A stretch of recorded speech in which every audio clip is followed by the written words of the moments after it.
ಉತ್ತರ ಕರ್ನಾಟಕ ಭಾಗದ ಅತ್ಯಂತ ಬಲಿಷ್ಠ ನಾಯಕ, ಧಾರವಾಡ ಗ್ರಾಮೀಣ ಕ್ಷೇತ್ರದ ಶಾಸಕ ವಿನಯ್ ಕುಲಕರ್ಣಿ ಕೊಲೆ ಪ್ರಕರಣದಲ್ಲಿ ದೋಷಿ ಅಂತ ತೀರ್ಪು ಬಂದಿದೆ. 10 ವರ್ಷಗಳ ಹಿಂದೆ ನಡೆದಿದ್ದಂತಹ ಯೋಗೇಶ್ ಗೌಡ ಕೊಲೆ ಕೇಸ್ನಲ್ಲಿ ಇವತ್ತು ಅಪರಾಧಿ ಅಂತ ಜನಪ್ರತಿನಿಧಿಗಳ ವಿಶೇಷ ನ್ಯಾಯಾಲಯ ತೀರ್ಪು ನೀಡಿದೆ. 2016ರಲ್ಲಿ ಧಾರವಾಡ ಜಿಲ್ಲಾ ಪಂಚಾಯಿತಿ ಮಾಜಿ ಸದಸ್ಯ ಯೋಗೇಶ್ ಗೌಡರನ್ನ ಧಾರವಾಡದಲ್ಲಿ ಭೀಕರವಾಗಿ ಹತ್ಯೆ ಮಾಡಲಾಗಿತ್ತು. ಜೈಲಿನಲ್ಲಿದ್ದರೂ ಯೋಗೇಶ್ ಗೌಡ ಜಿಲ್ಲಾ ಪಂಚಾಯತ್ ಚುನಾವಣೆಯನ್ನು ಗೆದ್ದಿದ್ರು. 2016ರಲ್ಲಿ ಕುಡಿಯುವ ನೀರಿನ ವಿಷಯದಲ್ಲಿ ಜಿಲ್ಲಾ ಪಂಚಾಯಿತಿಯಲ್ಲಿ ಜಗಳ ಆಗಿತ್ತು. ಆಗ ಧಾರವಾಡದ ಉಸ್ತುವಾರಿ ಸಚಿವರಾಗಿದ್ದಂಥವರು ಇದೇ ವಿನಯ್ ಕುಲಕರ್ಣಿ. ಆಗ ಅವರು ಮೊದಲ ಬಾರಿಗೆ ಸಚಿವರಾಗಿದ್ದರು. ಕುಡಿಯೋ ನೀರಿನ ವಿಷಯದಲ್ಲಿ ನಡೆದಂತಹ ಗಲಾಟೆ ಕೊನೆಗೆ ಕೊನೆಯಾಗಿತ್ತು. ಕೊಲೆಯಲ್ಲಿ ವಿನಯ್ ಕುಲಕರ್ಣಿ ಅವರ ಷಡ್ಯಂತ್ರ ಇದೆ ಅನ್ನುವಂಥ ಕಾರಣಕ್ಕಾಗಿ ಅವರ ಹೆಸರು ಕೇಳಿಬಂದಿತ್ತು. ಹೀಗಾಗಿ ಈ ಪ್ರಕರಣ ಮತ್ತಷ್ಟು ಸಂಚಲನವನ್ನು ಕೂಡ ಆಗ್ಲೇ ಸೃಷ್ಟಿಸಿತ್ತು. ಆದರೆ ಯೋಗೇಶ್ ಗೌಡ ಹೇಳಿ ಕೇಳಿ ಬಿಜೆಪಿ ಮುಖಂಡ, ವಿನಯ್ ಕುಲಕರ್ಣಿ ಕಾಂಗ್ರೆಸ್ ನಾಯಕ. ಹೀಗಾಗಿಯೇ ಪ್ರಕರಣ ರಾಜಕೀಯವಾಗಿ ತಿರುವು ಪಡ್ಕೊಳ್ತಾ ಹೋಯಿತು. ಮೊದಲಿಗೆ ರಾಜ್ಯ ಪೊಲೀಸರು ತನಿಖೆಯನ್ನು ನಡೆಸಿದರು. ಆದರೆ ಆ ಸಂದರ್ಭದಲ್ಲಿ ವಿನಯ್ ಕುಲಕರ್ಣಿ ವಿರುದ್ಧ ಯಾವುದೇ ರೀತಿಯಂಥ ಪ್ರಕರಣವನ್ನು ದಾಖಲಿಸಿರಲಿಲ್ಲ. 2018ರ ಚುನಾವಣೆಯ ಟೈಮ್ನಲ್ಲಿ ವಿನಯ್ ಕುಲಕರ್ಣಿಗೆ ಜೈಲಿಗೆ ಕಳಿಸದೆ ಬಿಡೋದಿಲ್ಲ ಅಂಥೇಳಿ ಅವತ್ತು ಬಿಜೆಪಿಯ ರಾಜ್ಯಾಧ್ಯಕ್ಷರಾಗಿದ್ದ BS ಯಡಿಯೂರಪ್ಪ ಧಾರವಾಡದ ಪ್ರಚಾರದ ಸಭೆಯಲ್ಲಿ ಶಪಥ ಮಾಡಿದರು. ಆಮೇಲೆ 2019ರಲ್ಲಿ ಯಡಿಯೂರಪ್ಪನವರ ಸರ್ಕಾರ ಬಂತು. ಆಗ ಯೋಗೇಶ್ ಗೌಡ ಪ್ರಕರಣವನ್ನು CBIಗೆ ಒಪ್ಪಿಸಿದರು. ಸಮಗ್ರ ತನಿಖೆ ನಡೆಸಿದ್ದ CBI ಚಾರ್ಜ್ ಶೀಟ್ನಲ್ಲಿ 21 ಜನರನ್ನು ಆರೋಪಿಗಳನ್ನಾಗಿ ಮಾಡಿತ್ತು. ವಿನಯ್ ಕುಲಕರ್ಣಿಯನ್ನು 15ನೇ ಆರೋಪಿಯನ್ನಾಗಿ ಉಲ್ಲೇಖ ಮಾಡಲಾಗಿತ್ತು. ಸುದೀರ್ಘ ವಿಚಾರಣೆಯ ಬಳಿಕ 17 ಆರೋಪಿಗಳು ಕೂಡ ಅಪರಾಧಿಗಳು ಅಂತ ವಿನಯ್ ಕುಲಕರ್ಣಿಯನ್ನು ಸೇರಿಸಿ ಕೋರ್ಟ್ ತೀರ್ಪು ಬರೆದಿದೆ. ಇಲ್ಲಿ ಯೋಗೇಶ್ ಗೌಡ ಕೊಲೆ ಕೇಸ್ನಲ್ಲಿ ಒಟ್ಟು 4ರನ್ನ ಈ ಪ್ರಕರಣದಲ್ಲಿ ಖುಲಾಸೆಗೊಳಿಸಿದ್ದು ನಿರ್ದೋಷಿಗಳು ಅಂತ ಕೋರ್ಟ್ ಹೇಳಿದೆ. ಈ ಪ್ರಕರಣಕ್ಕೆ ಸಂಬಂಧಿಸಿದಂತೆ ನೋಡ್ತಾ ಹೋದರೆ 15ನೇ ಆರೋಪಿಯಾಗಿರುವಂತಹ ವಿನಯ್ ಕುಲಕರ್ಣಿ ಸೇರಿದಂತೆ 17 ಜನರನ್ನ ದೋಷಿಗಳು ಅಂತ ಕೋರ್ಟ್ ತೀರ್ಪು ನೀಡಿದೆ. ಇದರಲ್ಲಿ A1 ಬಸವರಾಜ್ ಮುತ್ತಗಿಯನ್ನು ಸರ್ಕಾರಿ ಸಾಕ್ಷಿ ಅಂತ ಪರಿಗಣಿಸಿದ ಕಾರಣಕ್ಕಾಗಿ ನಿರ್ದೋಷಿ ಅಂತ ಕೋರ್ಟ್ ಹೇಳಿದೆ. ಹಾಗೆಯೇ A17 ಶಿವಾನಂದ್ ಬಿರಾದಾರ್ ಅವರನ್ನು ಕೂಡ ಸರ್ಕಾರಿ ಸಾಕ್ಷಿ ಅಂತ ಪರಿಗಣಿಸಿ ನಿರ್ದೋಷಿ ಅಂತ ಹೇಳಿದೆ. ಇನ್ನು A20 ವಾಸುದೇವ ನಿಲಕೇಣಿ ಈತ ಖುಲಾಸೆಯಾಗಿದ್ದರೆ A21 ಸೋಮಶೇಖರ್ ನ್ಯಾಮಗೌಡ ಕೂಡ ಪ್ರಕರಣದಿಂದ ಖುಲಾಸೆಯಾಗಿದೆ.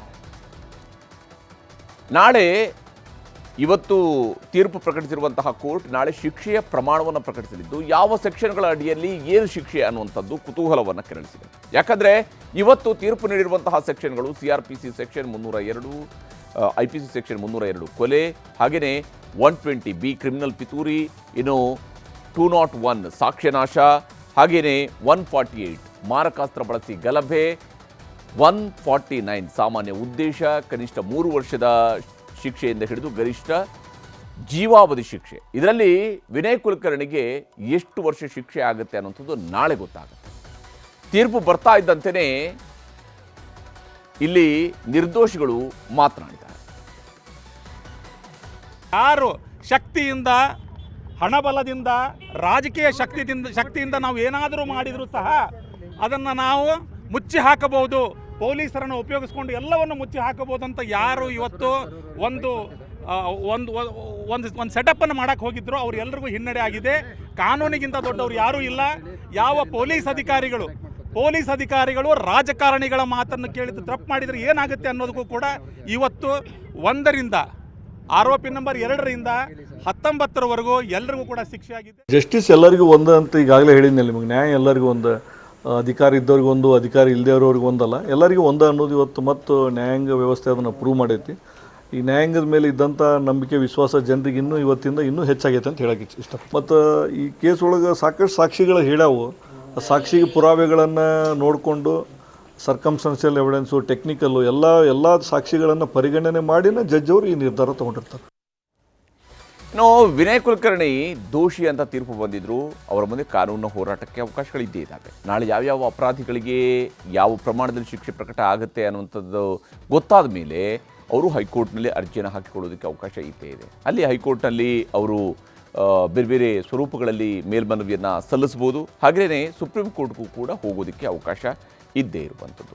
ಹೈಕೋರ್ಟ್ನಲ್ಲಿ ಅರ್ಜಿಯನ್ನು ಹಾಕ್ಕೊಳ್ಬೋದು, ಹಾಗೆ ಸುಪ್ರೀಂ ಕೋರ್ಟ್ಗೂ ಕೂಡ ಅವರು ಹೋಗೋದಕ್ಕೆ ಅವಕಾಶ ಇದ್ದೇ ಇದೆ.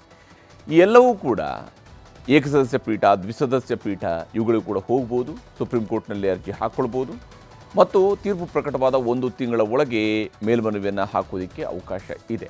ಇಲ್ಲಿ ಒಂದು ವೇಳೆ ಅವರ ಮೇಲ್ಮನವಿ ಜೊತೆಗೆ ಅವರಿಗೆ ವಿಧಿಸಿರುವಂತಹ ಶಿಕ್ಷೆ ಪ್ರಮಾಣಕ್ಕೆ ಅಥವಾ ಶಿಕ್ಷೆಗೆ ತಡೆಯಾಜ್ಞೆ ಸಿಕ್ಕಿದರೆ ಮಾತ್ರ ಅವರ ಶಾಸಕ ಸ್ಥಾನ ಉಳ್ಕೊಳ್ಳುತ್ತೆ, ಇಲ್ಲದೇ ಇದ್ದರೆ ವಜಾ ಆಗುತ್ತೆ. ಇನ್ನು ಕೋರ್ಟ್ ಆದೇಶದಂತೆ ಸದ್ಯಕ್ಕೆ ವಿನಯ್ ಕುಲಕರ್ಣಿಗೆ ಬೋರಿಂಗ್ ಆಸ್ಪತ್ರೆಯಲ್ಲಿ ಮೆಡಿಕಲ್ ಚೆಕಪ್ ಮಾಡಿಸಿ ಪರಪ್ಪನ ಗ್ರಹ ಜೈಲಿಗೆ ಶಿಫ್ಟ್ ಮಾಡಲಾಗಿದೆ. ನಾಳೆ ಕೋರ್ಟ್ಗೆ ಕುಲಕರ್ಣಿ ಅವರನ್ನ ಹಾಜರುಪಡಿಸಲಿದ್ದಾರೆ. ನಾಳೆ ಜನಪ್ರತಿನಿಧಿಗಳ ಕೋರ್ಟ್ ಏನು ಶಿಕ್ಷೆ ಪ್ರಕಟಿಸುತ್ತೆ ಅನ್ನುವಂಥದ್ದನ್ನು ನೋಡಬೇಕಿದೆ. ಆದರೆ ಕೋರ್ಟ್ ತೀರ್ಪಿನ ಬಗ್ಗೆ, ಮುಂದಿನ ಕಾನೂನು ಹೋರಾಟದ ಬಗ್ಗೆ ವಿನಯ್ ಕುಲಕರ್ಣಿ ಈ ತೀರ್ಪು ಬಂದ ಮೇಲೆ ರಿಯಾಕ್ಟ್ ಮಾಡಿದ್ದಾರೆ. ಸರ್ ಹೈಯರ್ ಕೋರ್ಟಿಗೆ ಹೋಗ್ತೀರಾ ಸರ್? ನಮ್ಮ ಲಾಯರ್ಸ್ ವಿಚಾರ ಮಾಡ್ತಾರೆ ಸರ್ ನಮ್ಮ ಲಾಯರ್ಸ್ ಎಲ್ಲ ವಿಚಾರ ಮಾಡ್ತಾರೆ ಸರ್ ಏನು ಹೇಳ್ತೀರಾ ಸರ್? ಏನಾದರೂ ಹೇಳೋದಿದ್ರೆ ಸರ್ ಏನಾದ್ರು ಇದ್ರೆ ಹೇಳಿ ಸರ್. ಏನಿಲ್ಲ ಸರ್, ನ್ಯಾಯಾಂಗ ತೀರ್ಪು ಕೊಟ್ಟಿದ್ದಕ್ಕೆ ನಾವು ತಲೆಬಾಗಲೇಬೇಕು.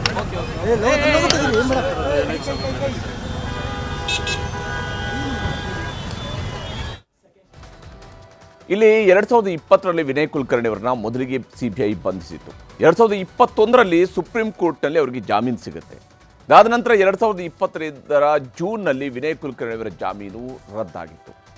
ಅಲ್ಲಿಂದ 2026ರ ಫೆಬ್ರವರಿ 27ರವರೆಗೆ ವಿನಯ್ ಕುಲಕರ್ಣಿ ಜೈಲಿನಲ್ಲೇ ಕಾಲ ಕಳಿಬೇಕಾಗುತ್ತೆ. ನಾನಾ ಹಂತಗಳಲ್ಲಿ ಅವರು ಜಾಮೀನಿಗೆ ಅರ್ಜಿ ಸಲ್ಲಿಸಿದ್ರು ಕೂಡ ಅಂತಿಮವಾಗಿ ಅವರಿಗೆ 2026ರಲ್ಲಿ ಷರತ್ತುಬದ್ಧ ಜಾಮೀನು ಸಿಕ್ಕಿತ್ತು. ಇದೀಗ ಕೇಸ್ನಲ್ಲಿ ವಿನಯ್ ಕುಲಕರ್ಣಿ ಅವರನ್ನ ಕೊಲೆ ಅಪರಾಧಿ ಅಂತ ಕೋರ್ಟ್ ಆದೇಶವನ್ನು ಮಾಡಿದೆ. ನಾಳೆ ಎಷ್ಟು ವರ್ಷ ಶಿಕ್ಷೆ ಆಗುತ್ತೆ ಅನ್ನುವಂಥದ್ದು ಗೊತ್ತಾಗಬೇಕಾಗಿದೆ.